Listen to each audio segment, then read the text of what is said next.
nice. So it's been 11 years since you've been with the MCU. What have you enjoyed most about being in this world?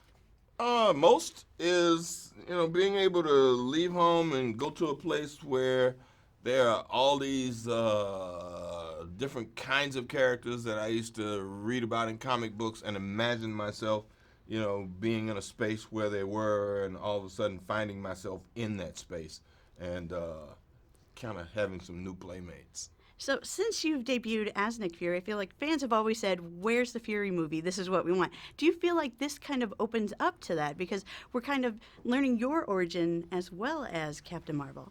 I don't know that you're learning his origin, but you're learning something else about Nick Fury. A little more. I mean, there's still his war background in the service, and there's still his spy background in the shadow world that we're not dealing with. We're just talking about it, and we find him at kind of a desk at this point in the Cold War, trying to figure out where the next threat's coming from and what it is. And he gets an interesting assignment where he meets a person who tells him she's an extraterrestrial.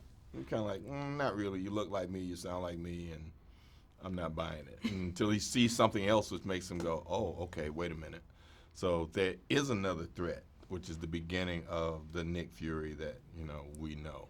Now, I have to ask Nick Fury has always known Captain Marvel. Why have we yet to see her? This is her debut. Not always. He's only known her since 95. That's a long time since we've known Iron Man. That's what, She said, 2008. only use this in emergencies. And in Nick Fury's mind, there hadn't been an emergency that warranted her service until now. All right, touche. Until When you're the last one. disappearing. When everybody's flaking off. It's kind of like, okay, this is bad. I need help. Now, talk to me about the dynamic that the Captain Marvel has with Fury. I mean, they just play so well together, and they're building that bond that kind of she can go in later and help with the Avengers. Well, Brie and I worked together, a few times, so we know each other, we trust each other, we like each other, which is even more important.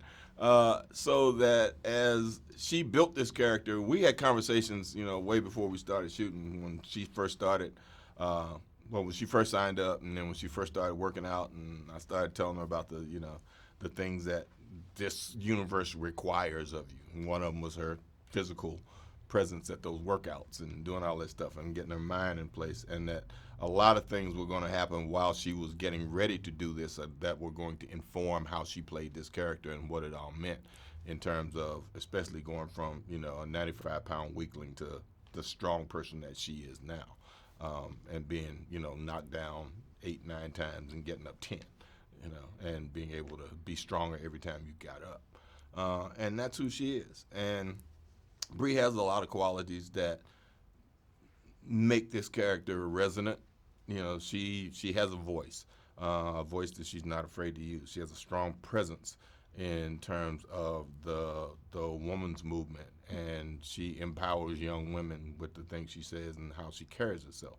And I think Captain Marvel's all those things. But even before Captain Marvel was those things, Carol Danvers was, because she was a person that had accomplished things on this planet before she got taken away and given those powers. So she succeeded in a male-dominant world and was able to do something that not a whole lot of people can do. And she has a best friend that can do the same thing, and they empower each other to be the best that they can be in that, which is a very important story to be told in the inside of the superhero movie. I have